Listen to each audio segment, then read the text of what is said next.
लोग डींग हाँकते हैं, जनता के बीच जाके झूठ बोलते हैं, झूठे वादे करते हैं और वादे करते हैं कि सरकार हमारी आएगी तो मैं ये करूँगा, लेकिन बिहार की जनता भी समझती है कि इनकी सरकार निकट भविष्य में कभी आने वाली नहीं है, ये झूठ बोल रहे हैं।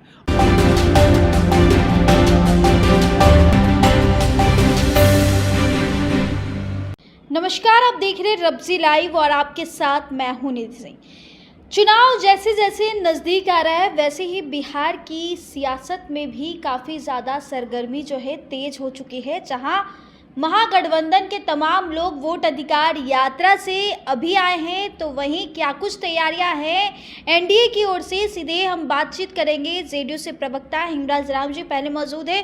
पहले तो सर बहुत शुक्रिया बातचीत के लिए। चलिए, बहुत बहुत धन्यवाद आपका और आपके दर्शकों का भी। सर बहुत जल्द ही, अब बहुत ही कम समय बचा है चुनाव का, महज 1 से 2 महीने बच गए हैं। कैसी तैयारियां चल रही है आप लोगों की? तैयारियां क्या चल रही है, हमारे नेता ने तो काम किया है बिहार के लिए, बिहार के हर आवाम के लिए काम किया है। योजना बना करके उसका लाभ लाभुकों के घर तक पहुंचाने का काम किया है। लेकिन इसी योजना पे हम काम के कह रहे हैं कि हमारी कॉपी करते हैं आप।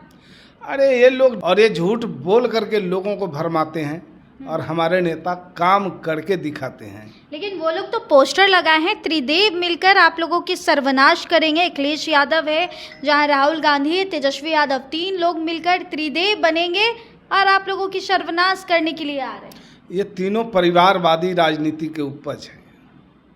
ये लोग राजनीति में परिवारवाद से उपज हुआ है और ये लोग सिर्फ अपने परिवार के हित में काम कर रहे हैं। बिहार की जनता को, कोई यूपी की जनता को बेवकूफ़ बना रहे हैं, लेकिन बिहार की जनता इतनी नादान नहीं है। सब समझती है कि इनके माता पिता के शासन काल में बिहार को कैसे लूटा गया था, कैसे अपहरण होता था, कैसे नरसंहार होते थे, कैसे सांप्रदायिक दंगों की आग में झोंके जाते थे।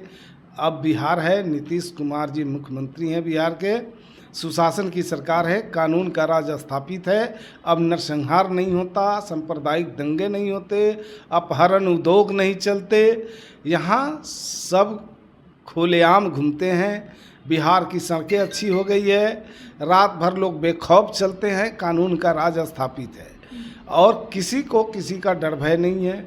और बात रही 2025 का चुनाव भी अब सामने है, ये व्याकुल लोग जो इतना व्याकुल है, बिहार की जनता तो इस बार इन लोगों को सबक सिखाने वाली है। अभी तक तो विपक्ष में बैठे नजर आए, 25 के चुनाव के बाद विपक्ष के लायक भी नहीं बचेंगे। इतनी कम सीटें इन लोगों के खाते में जाएगी, ये लोग अपनी सीटें ढूंढते रह जाएंगे।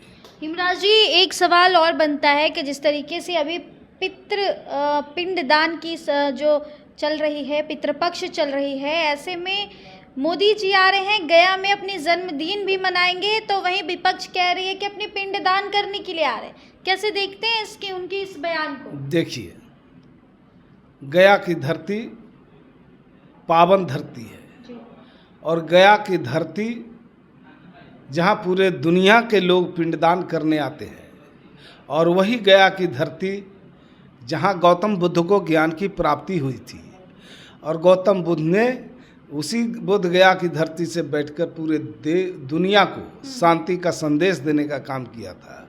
और उसी गया की धरती पर आज पिंडदान चल रहा है, पूरे दुनिया के लोग पिंडदान करने आते हैं। और मोदी जी आएंगे तो मोदी जी तो देश के माननीय प्रधानमंत्री है, पूरे देश के अंदर वो कहीं जा सकते हैं और देश की जनता के लिए उनके दिलों में जो दर्द है उस दर्द के निपटारा के लिए, और जब मोदी जी आएंगे तो निश्चित रूप से बिहार की जनता को जब भी आए हैं सौगात दे के गए हैं, इस बार भी आएंगे सौगात दे के जाएंगे। चलिए, बहुत शुक्रिया। तो देखिए, 17 तारीख काफ़ी बिहार वासियों के लिए अहम तारीख है, क्योंकि उस दिन देश के प्रधानमंत्री नरेंद्र मोदी बिहार आएंगे और बिहार के गया जी जाएंगे, जहां अब फिर से एक बार बिहार वासियों को सौगात देंगे। अब देखना होगा उस दिन कैसी सौगात लोगों को मिलता है, क्योंकि जब जब पीएम आते हैं तब तक एक नए सौगात लेकर आते हैं। अब बने रहे हमारे साथ, तब तक के लिए बहुत बहुत शुक्रिया।